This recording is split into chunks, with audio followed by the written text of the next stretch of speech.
Magandang araw mga kaibigan. Bigyan natin ngayon ng reaction opinion itong pagbisita ni Pangulong Marcos Jr. sa US, sa Washington DC. Ito, mayroong Facebook reel posted by Jennifer Isguera. Caption niya is, "Nakakaya ka PBBM, kahit mga ibang lahi, Marcos is not welcome here." Yun ang sumalubong kay PBBM sa Washington DC.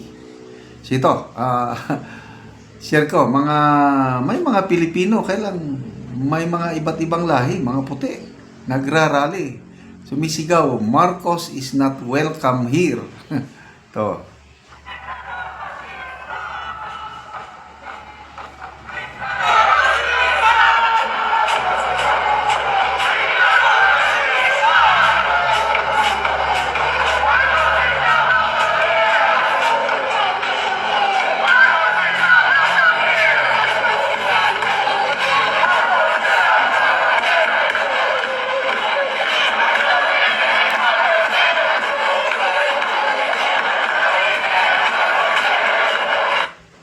Saba.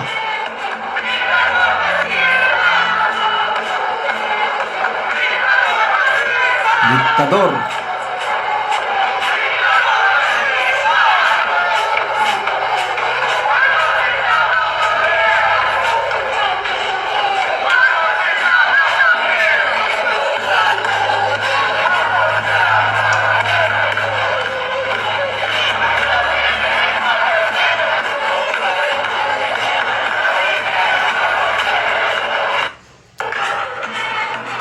Okay, so anyway, that's part of democracy. Dito sa Pilipinas, ganyan, may nagrarally din. Yeah. Hanggang sa ibang bansa, nandyan pa rin.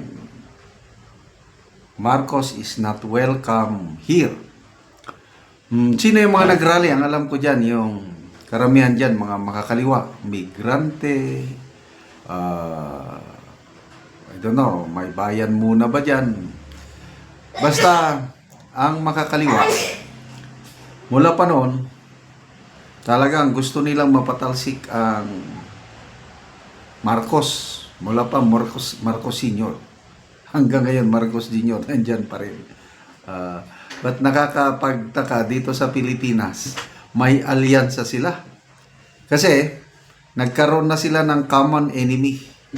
Ang common enemy ng Marcos at mga kaliwa, ito ng mga Duterte, lalo na si BP Sara. Kaya tignan nyo, yung impeachment ni BP Sara, ang unang nag-file, yung dalawang unang complaints, Akbayan at saka Makabayan Black. Mga makakaliwa yan. Kasi nakita nila, pag nagpresidente si BP Sara, mapupulbos sila lalo. Talagang mawawalan na sila ng saysay pag si BP Sara ang ating presidente. So ngayon, nakikipagtulungan sila sa Marcos administration dito sa impeachment ni BP Sara. So, dyan sa US naman, inaano nila yung ganun pa rin, imperialismo.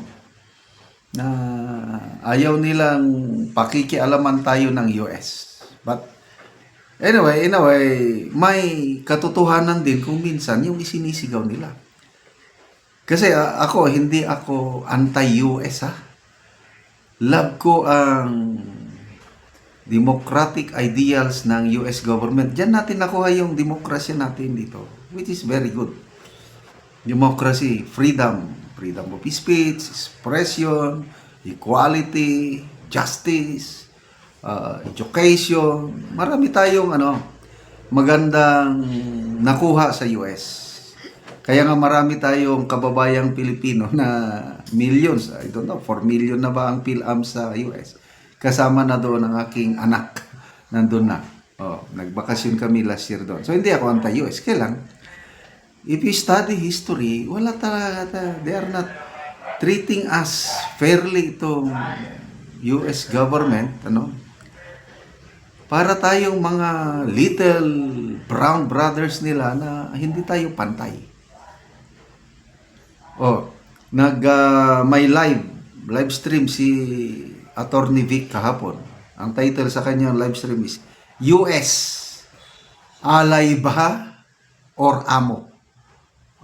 Ang inisgutan, ang diniscuss ni Attorney Vic doon is yung mayroong letter ni President Trump kay President Marcos na sinasabi ni Trump na hindi daw reciprocal ang relationship ng US at ang Pilipinas. Na ang punto ni President Trump is pagdating sa trade, lugi daw ang mga Amerikano. Mas marami daw ini-import natin na goods papunta sa kanila kaysa yung binibili natin sa US. Kaya pinatawan tayo ng 20% tariff. Kaya tinawag ang Pangulo doon para pag-usapan daw yan. Kaya lang, sabi ni Attorney Vic na talagang hindi reciprocal. Hindi pantay. At tayo yung dihado. Very classic example ng pagkadihado natin. Visa. Ang mga Amerikano, in-out sila sa Pilipinas. Walang visa. Libre lahat yan. Tayo, kailangan pa nating makipila, mag-apply. Ang masakit nito, magbayad ka ng mahal. Maabot na ata ng 10,000 pesos ngayon. Magbabayad ka. Then magpapa-appoint. Walang kasiguruhan kung mabigyan ka ng visa o wala. At ang alam ko mas marami ang na-denied. So, ang US government kumikita ng limpak-limpak na salapi galing sa ating visa application fee. Nasaan yung reciprocal? Yung pantay ba? Doon pa lang sa visa, talo na tayo. How much more sa trade? Pinatawan tayo ng 20%. How much more sa sovereignty, EDCA? Panahon ni Marcos Sr., may dalawa silang malalaking bases, nagbabayad sila. Dahil may marunong matapang tayong leader in the person of Marcos Sr. Ngayon, libre. Siyam. Baka nga, huwag kayong magtaka. Pagbalik ng Pangulong Marcos, madadagdagan pa yan. Kasi nga, maraming nangangamba yung nangyari sa Tantoco case. Baka sinasabi ni na Attorney Harry Roque, Roberto Tiglao, General De Leon, na baka i-blackmail tayo. Sana naman huwag. So, sa mga nag-rally dyan, I don't know kung pasalamatan kayo o hindi. At least, that's freedom of expression. Okay, salamat mga kaibigan sa inyong pagsubaybay sa ating channel. Nakakatulong kayo ng malaki sa tribong Talanding ng Bukidnon dahil ang sweldo natin sa channel na ito pantulong sa tribo. Namibigay tayo ng livelihood assistance sa kanila, nagpapatanim ng saging lakatan, Arabica coffee at sayote. Kung may itinanim, may aanihin. Panoorin nyo ang video na ito. Ako sa area ni Manoy Boy sa iyang mga tanom nga kape. So karon mo na ni ang iyang tanom nga kape ni Manoy Boy ug nindot gyud kaayo nga kape.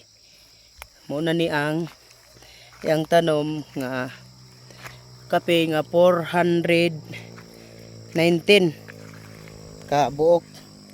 So tag 25 pesos kada isa ani ka punuan. So mo na ni siya. So luag-luag gid ni ang gitamnan ni Manoy Boy kay taman sa Ilaya ang iyang gitamnan og kape. So mga maayo gyud nga sidling nga kape ang among napalit. So kining kape mas mahal ni kaysa lakatan. Kay tag 600 ani ang kilo kung kanang magbaligya ka kanang mapanitan daan.